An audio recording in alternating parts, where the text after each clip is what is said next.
Good Tuesday to you, everybody. Income 651. Welcome to week, boom, 3. Let's get things started off right. Great Smoky Mountains National Park. Beautiful region of the country. I highly encourage you visit and hike there, as I have. Okay. I hope everybody enjoyed the 3-day weekend. Take a little break. Spend time with your family. All right, I did. I got to spend time. It's my wife's birthday, always over Memorial or Labor Day. Memorial Day, not Memorial. Labor Day. Yeah, that one. So we got to spend some time together. Okay, so for this video, we're going to talk about the material for this week. And in the next video, which will be tomorrow, normally it's Monday, Tuesday, but Monday be part of the weekend. It'll be Tuesday, Wednesday. So let's talk about the material for this week, and I have a little bit to say to you about how you're submitting your assignments. Okay, so we are continuing our readings in Hayes et al. All right, and we're going to talk about community relations. That is how it is that individuals and organizations need to craft a message when they're not speaking to a specific individual, a specific constituent, but rather a larger constituency. Okay. Now the rules are the same by way of designing the message, but how it gets out there and how it is presented is a little different. All right. And one of the interesting aspects of this is for those of you who do anything in the quantitative field, research field, this is an area, quantitative research, or this is an area, community relations, in which quantitative research can prove to be highly useful to you. Why is that? Because one of the things that quantitative research is good for, and we're talking about creating a survey instrument that you put out to either a random group or within a specific group, say, people that support a particular candidate or people that have an opinion about climate. Pick your key public. When you put out a survey instrument to them, the information that you get back, the bell curve that can be created from that data, gives you a snapshot of what's happening right in the core, the center part of the bell curve. That is the majority of the individuals within that key public, that community. And having that information can help you craft a message. Now, one of the I often say when you're dealing with quantitative research with specific groups, one of the things that quantitative research is really good at is telling you that something is going on. There's some sort of a response to a message. There's some sort of a perception that's embedded within that group. And there are exceptions. And on the tail, the front and back of the bell curve, those are where you find the exceptions. Okay. But in general, it tells you that something is going on. What it's not so good at, that is quantitative research, is telling you as a researcher why that's going on. Okay. Now, in the realm of community relations, the first question, read about this in Hayes et al., is what is going on? Is there something going on? Does a message resonate? Is there an issue, a concern within that particular community? How best to address it? That's the sort of thing that you're looking for when you're crafting a message for community relations. So what I've done, and I'm not picking on anybody here, okay? I'm trying to find examples that fit, that will allow you to take a crack at the prompt. Okay. I've included, in addition to reading chapter 6 for this week, I've included a couple of videos that I want you to watch, in which there's a discussion about effective community relations and how to engage the community. And then I've included a link to an article. And, there's a certain amount of bias built into this article. It's from Politico, which tends to lean left. All right. But I mean, there's method to the madness. And the name of the article is "A Fevered Hallucination: Latin America Meets Vivek Ramaswamy." Now, he is a Republican candidate for the presidency. He's sort of a surprise candidate insofar as he's getting attention. And, especially in presidential races, it happens frequently that outlier candidates, and what I mean by outlier candidates is candidates who are not part of the party mainstream. And this is true of whether you're talking about the Democrat Party, the Republican Party, the Green Party, the Independent Party. They're more than we in effect have a two-party system, but we have multiple parties registered. The others just get elected. But anyway, in a presidential cycle, in seeking the nomination of the party, it happens that outlier candidates emerge and they become the focus of media attention.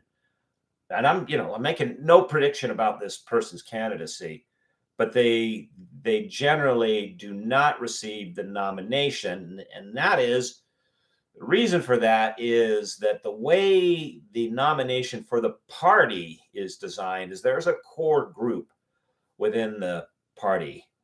They're delegates to the party convention, and they're often sometimes referred to, I should say, as super delegates, meaning they're not elected by any constituency from the state who vote in the party primary elections. And, when a primary occurs in a state, although the individuals are voting for the individual, so, whether it's Ramaswamy or DeSantis or Mike Pence, talking about people on the Republican card, or Senator Tim Scott, they vote for the individual. The individual who gets the majority of the vote in the party's primary in that state is supposed to get the pledge of support from the party delegates that the state sends to the national convention for that party. Those delegates are under no obligation to vote for the person that got the greatest number of popular votes. And this is where, the iron will of a political party comes into play.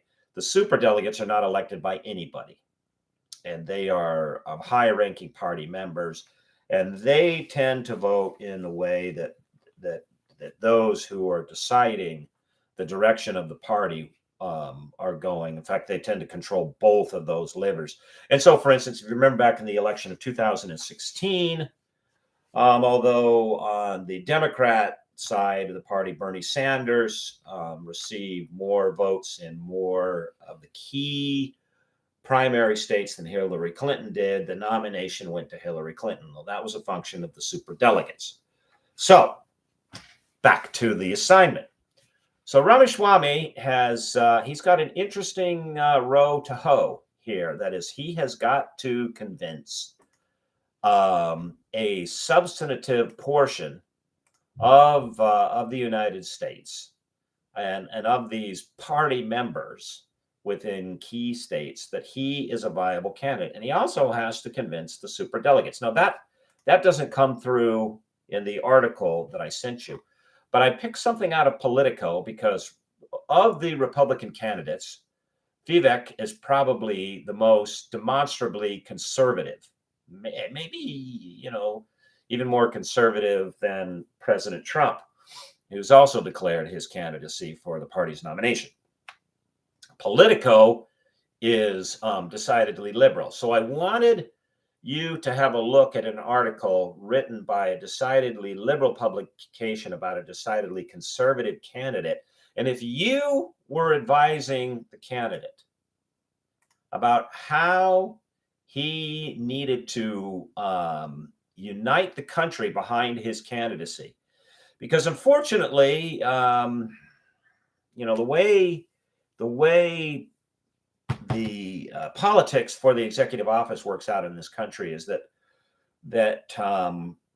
there's a a pretty reliably solid division between liberals and conservatives. And it shakes down to about, depending on the numbers you look at, 40 to 45% on each side, which leaves something like 10 to maybe 20% of people in the middle that, they may have liberal leanings, or they may have conservative leanings, as they may have, leanings towards the Democrat Party or leanings towards the Republican Party, but they don't necessarily vote along that sort of block ideological attached to the party line. And it's that 10 to 15% that often ends up deciding, and it actually, even scarier, half of that 10 or 15% that ends up deciding the election. Because if the two blocks vote predictably as they do, okay, take them out of the equation. Now let's say you have a candidate that's really polarizing, and I'm not making any judgments on his person or his candidacy, but I think, quite frankly, from a communication perspective, President Trump was polarizing. There again, his policies and his persona aside, from purely a communication perspective, there were many, many missteps. Okay. All right. So let's say you have a candidate who's polarizing, and Vivek's policies are conservative enough that there is some polarization there. All right. So now you've got this 10% in the middle. Let's say 45-45 is the split between liberals and conservatives. How does he win half of that 10%, or more than half? He's got to win 5 to 6%. How does he move that portion of the potential voters into his column? How does he, and when I say unite, there's a large block on the opposite side of his policies that are never going to vote for him. So how does he unite that key portion in the middle to get behind his candidacy? And if you were advising him, and you happen to see this particular article in Politico, let's say it's getting a lot of traction. Now, I can't tell you if it is or is not, how widely it's being read. I mean, there are ways to find that out, but I'm not doing that. Let's say this article is getting a lot of traction. How would you advise him in reaching out vis-a-vis the process, the principles of effective community relations that you read about in Hayes? Okay, that's the assignment for this week. All right, so we're not picking on any candidate. We're not picking on any publication. I put them in because of their opposite nature, and because what the challenge is ahead of Vivek Ramaswamy. And he, as an outlier, he does have a steep uphill ahead of him. Now, typically, politically speaking, most outlying candidates know they're outliers, and what they're up to are three things. Okay, number one, they're trying, if they are ideologically who they say they are, that is, if they really believe in the positions that they're advancing, they're trying to push the needle, the demand of the electorate in their ideological direction. So in the case of Vivek, he's trying to push the conversation towards a more conservative,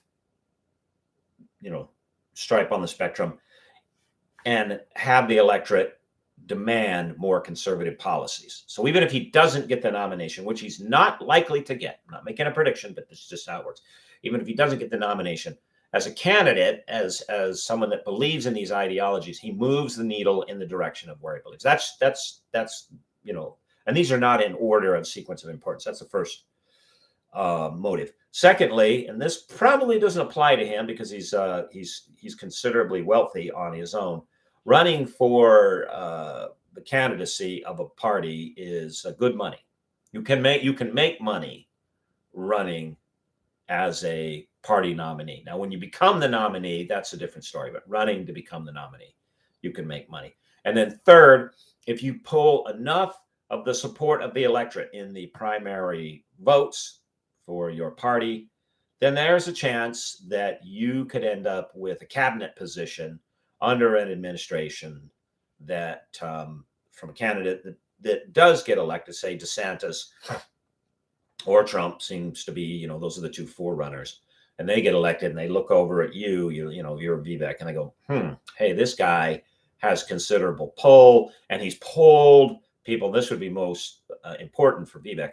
He's pulled people from that 10% undecided, or even from over of those who would traditionally throw in with the other party, with the Democrat Party. And he could be useful.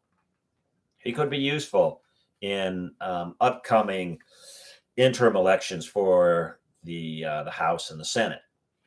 So that tends to be a third objective. So there's a lot on the line for this candidate, depending on how he handles his community relations with these various constituent groups. And what I'd like you to do is imagine that you were advising him, and what would you recommend to him by way of community relations and strategy? Okay. All right. So that's the assignment. Okay. Now, I need to say a little bit about how you post these, because I'm noticing for this week that some of you have already gone ahead and posted. In fact, a lot of you have already gone ahead and posted as a discussion. Don't do that.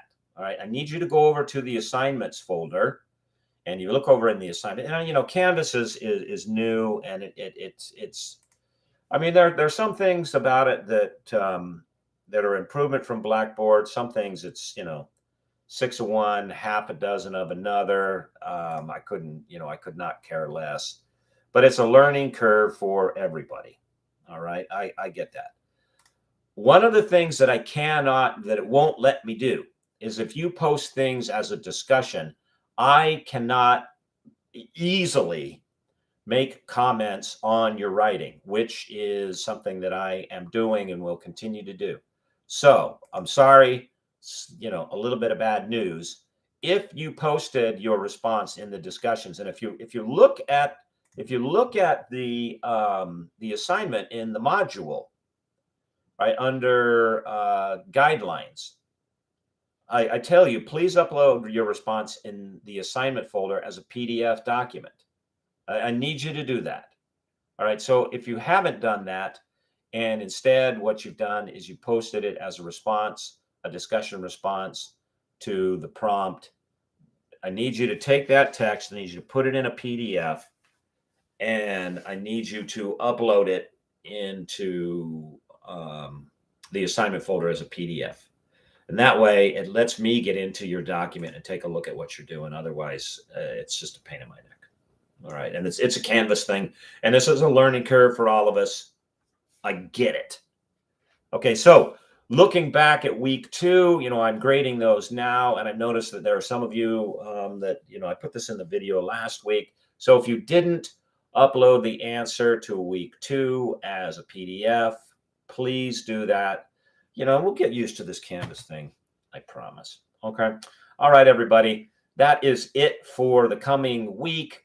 Tomorrow, I'll have more of your work graded. I'll post a video in which I'll talk about these. Some of you have had some questions about the reports. Does everybody have to submit them? Does one person have to submit them? Just to clear that up, one person submits the reports, okay, the weeklies. So last week, September 3rd, the first report was due. But make sure to include all the team members' names on there. And this should be a group effort. And there are 2 reasons for that. Number one, you just don't want to dump all the work off on one person.